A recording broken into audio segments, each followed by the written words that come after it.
Hello students, welcome to Good Shepherd Education Center and Asha National English School. Today we conduct class 5th. Subject आपका English है और आज हम इसका chapter number 7 पढ़ेंगे, जो कि चैप्टर है आपका Parvati by and the dacoits.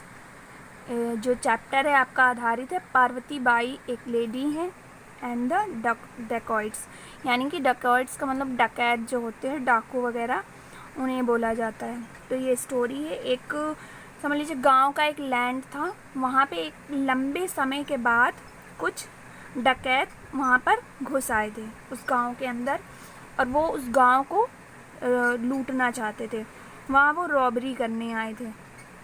ठीक, फिर अचानक से जब सडनली वो लोग आ गए तो जिनमें से काफ़ी बड़ी टीम आई थी, तो जो इनका मेन लीडर था उसने क्या बोला, मतलब सबको धमकाया गांव वालों को कि तुम लोग को शांत रहना है और हम लोग यहाँ कुछ दिन रहेंगे। और वो लोग वहाँ पे रॉबरी करने के लिए आए थे, मतलब और भी जगह लूटपाट करने आए थे। और उन लोग ने गांव वालों से कहा, तुम लोग यहाँ अगर हल्ला करोगे तो हम तुम लोग को जान से मार भी सकते हैं, तुम्हारे मतलब गांव को भी लूट लेंगे और बहुत सारा नुकसान कर सकते हैं तुम लोग का। इसलिए हम लोग यहाँ पे रुकेंगे, शरण लेंगे, और तुम लोग कोई भी ऑब्जेक्शन नहीं करोगे, वरना तुम लोग ट्रबल में आ जाओगे। फिर उसके बाद क्या होता है, and so it was that one night such a warning came to the grand. और वो रात थी जब उन लोग को एक कड़ी चेतावनी दी गई डाकुओं के द्वारा। और जो वहाँ पे था Bapu Rao, he was very upset. और वहाँ पे एक घर था जिसके यहाँ वो लोग स्टे करने जा रहे थे। वो लोग बापू, जो मैन था उसका नाम था बापू राव, वो बड़ा ही अपसेट हो गया, परेशान हो गया कि इतने सारा झुंड है डाकुओं का, इनसे हम कैसे फ़ाइट करेंगे।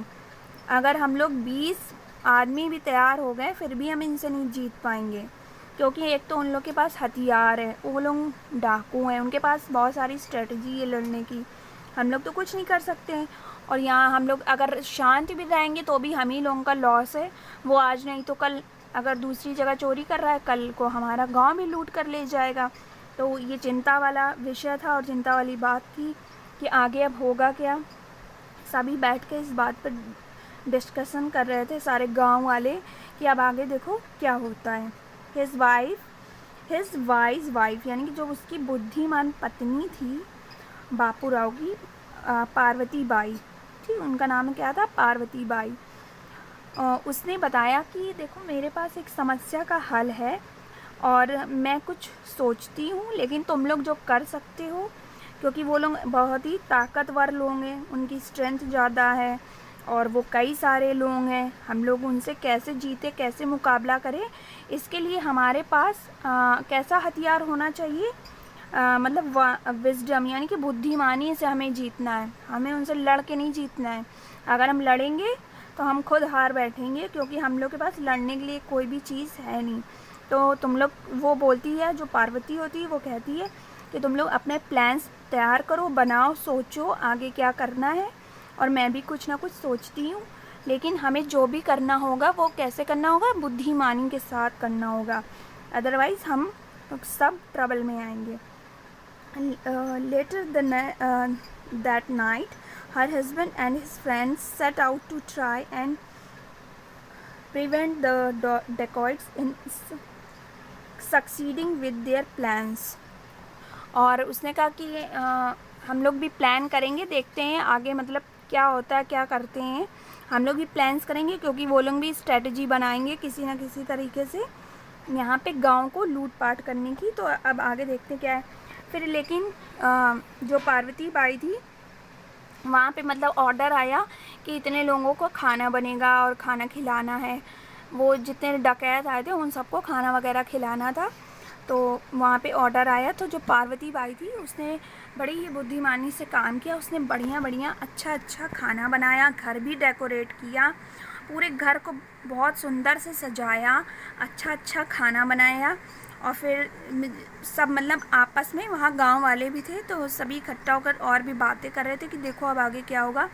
लेकिन उसने कहा अब शांत रहो, अब हम लोग को विवेक और बुद्धिमानी से काम लेना होगा। लेकिन जो उसने खाना वगैरह बनाया, टेबल सजाई बढ़िया सी, फिर अंदर वो तैयारी कर ही रही थी कि अचानक से डोर पे तेज़ से दरवाज़ा पीटने की आवाज़ें आने लगी।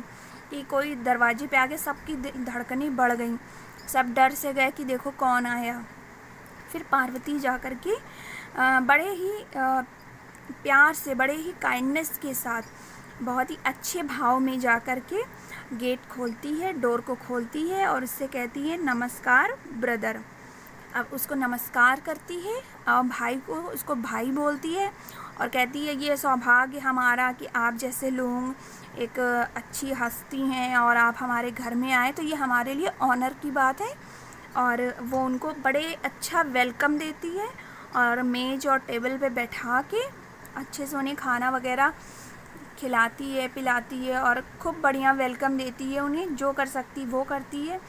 तो जो डाकू होता है वो उसकी हम्बलनेस को देखकर इतना ज़्यादा प्रसन्न होता है कि वो उसके बारे में अच्छा सोचने लगता है।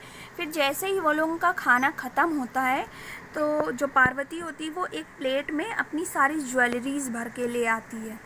कहती है कि मैं आपको और क्या दे सकती हूँ, तो भेंट में मैं आपको सारी ज्वेलरीज़ दे रही हूँ।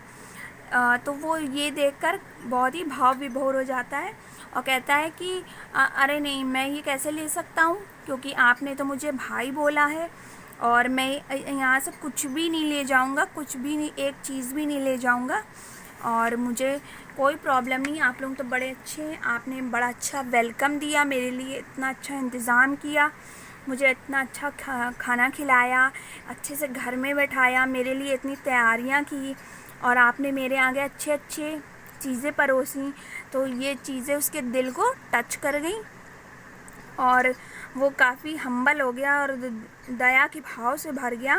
फिर उसने वहाँ से तय कर लिया कि अब हम लोग बिना कुछ करे, बिना किसी को नुकसान पहुँचाए, बिना कुछ गांव से लूटे, हम लोग आराम से यहाँ से चले जाएंगे। तो जितने सारे डकैत थे वो सब आराम से गांव छोड़कर चले जाते हैं।